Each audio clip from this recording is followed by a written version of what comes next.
Extremely sorry, গানটি বড় ভালো লাগে তাই পুরোটাই গাওয়ার চেষ্টা করলাম।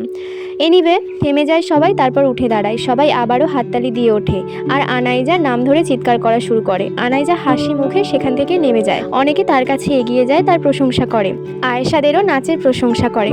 এবার বিচারকেরা পুরস্কার তুলে দেওয়ার জন্য প্রস্তুত নেয়। এইসবের জন্য যে পুরস্কারও দেয় এটা আনাইজার জানা ছিল না। সে কিছুটা অবাক হয়। সে ভেবেছিল হয়তো শুধু বিনোদনের জন্য এই আয়োজন।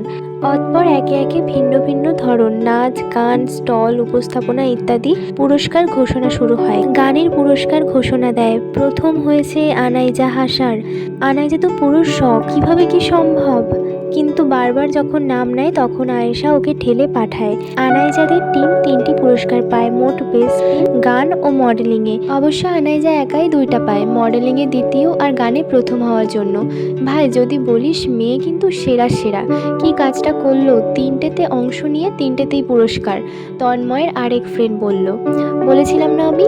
তার কথার মাঝেই সাবেক বলে উঠল, ভালো কাজ করেছিস, এবার সর। বলে উঠতে যাবে তখনই সাবেক বলে, কি প্রিয়তমা চলে যাচ্ছে তাই তুইও দেখি চলে যাচ্ছিস? আচ্ছা কি শুরু করলি বলতো, মেয়েটা শুনলে কি ভাববে, স্টুপিটের দল। বলে রাগ দেখিয়ে বেরিয়ে যায় সে।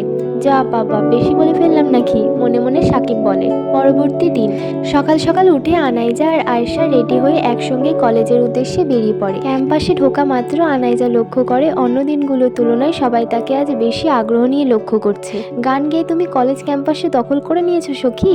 তাই তো মনে হচ্ছে দেখে। বাংলা বুঝে না তাই এই হাল, বাংলা বুঝলে যে কি হতো। খুবই বিরক্তি নিয়ে আনাইজা বলে, বাংলা বোঝে না তো কি হয়েছে, তুই যা গেয়েছিস তা আমাদের পেছনের প্রজেক্টারে ইংরাজিতে লেখা উঠেছিল বলদ।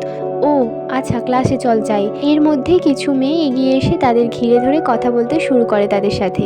অনেক প্রশংসা করে, বিশেষ করে আনাইজার কণ্ঠ আর সৌন্দর্যের। তারা দুজনে হাসি মুখে ধন্যবাদ জানিয়ে সেখান থেকে বের হয়ে ক্লাসের উদ্দেশ্যে হাঁটা ধরে। 3তলায় সিঁড়ি দিয়ে উঠে আনাইজা ও আয়েশা নিজেদের ক্লাসের দিকে হাঁটা শুরু করে। তখনই আকস্মিক একটা ছেলে দৌড়ে এসে আয়েশার সাথে ধাক্কা লাগে। তাল সামলাতে না পেরে আয়েশা পিছিয়ে যায়। আনাইজা তার পেছনেই ছিল, তাই আয়েশা আনাইজার পায়ে পাড়া দিয়ে ফেলে। আনাইজা মুখ থেকে উফ করে সামান্য শব্দ বের হয়ে আসে। রেগে যায় সে। আয়েশাকে সামনে থেকে সরিয়ে আঙুল উঁচিয়ে বলে, এই ছেলে সমস্যা কি? চোখ কি হাতে নিয়ে হাঁটো নাকি পকেটে? মেয়ে দেখলে মনে হয় একটু ধাক্কা খায় তাই না? তোর পা আর চোখ ভেঙে থুক্কু খুলে একদম হাতে ধরিয়ে দেবো। কিছু বোঝেন কি বলছি? একদমই কথাগুলো বলে থেমে যায় সে। ছেলেটা ওপর নিচ মাথা দোলায়। সে বুঝেছে। এবার আনাইজা আবার বলে ওঠে, বুঝেছেন যখন তার মানে আপনি বাঙালি।